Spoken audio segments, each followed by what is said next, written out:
વિદ્યાર્થી મિત્રો, આજે આપણે ધોરણ 8 ની અંદર વિષય સંસ્કૃતની અંદર અસાઇનમેન્ટનું સોલ્યુશન કરવાના છે. વિદ્યાર્થી મિત્રો, આપણે આજે પ્રશ્ન નંબર 1 નું સંપૂર્ણ સોલ્યુશન કરવાના છે. વિદ્યાર્થી મિત્રો, અન્ય વિષયની વિડીયો પણ આપણી ચેનલ પર મુકાઈ ગઈ છે. તમે જોઈને એ વિડીયો છે જોઈ શકો છો. એમાં આપણને આપેલું છે નીચે આપેલા ફકરાનું ગુજરાતીમાં ભાષાંતર કરો. તો અહીંયા પહેલો ફકરો આપણને આપેલો છે. એ ફકરા ઉપરથી આપણે આ રીતેનું ભાષાંતર કરીશું. આજથી માંડીને અમારી શાળામાં દર વર્ષે રમતગમતનો મહોત્સવ થશે. અમારા વિદ્યાર્થીઓ રાજ્ય કક્ષાના તેમજ રાષ્ટ્ર કક્ષાના રમતગમત મહોત્સવમાં ભાગ લેશે. અમારી શાળાનું નામ રોશન થશે. જીવનમાં રમતગમતનું મહત્વ છે. રમત સર્વાંગી વિકાસ માટે સહાય કરે છે. એના પછી બીજા નંબરનો ફકરો છે, એ જોઈએ.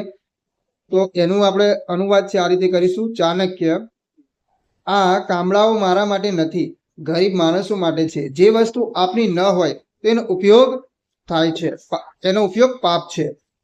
એના પછી બધા ચોર: અરે રે, આપણે તો દરરોજ પાપ કરીએ છીએ.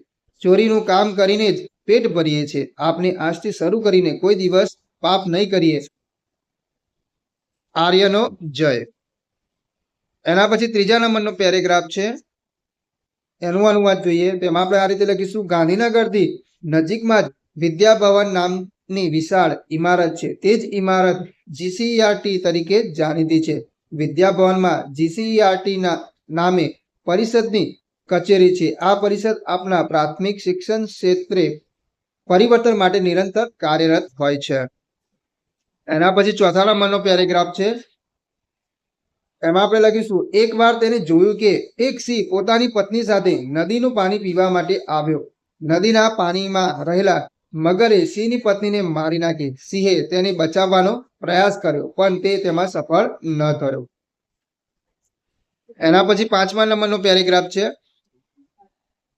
એમાં આપણે લખીશું: ડાયનોસોર નામના પ્રાચીન વિશાળકાય પ્રાણીઓનો એક ખાસ વિભાગ છે. આ વિભાગ બાળકો માટે ખૂબ આકર્ષણ અને મનોરંજક છે. અહીં એક સાપ ઘર પણ છે. જુદી જુદી જાતિના સાપોને આપણે અહીં જોઈ શકીએ છીએ. એના પછી છઠ્ઠા નંબરનો ફકરો છે. એમાં આપણે લખીશું: માનસ અને સિંહની આ અજોડ દોસ્ત કેટલાક વર્ષો સુધી ચાલી. માત્રાવાળાના અવસાન વખતે દુઃખી થયેલો સિંહ શમશાન યાત્રામાં પણ ગયો હતો.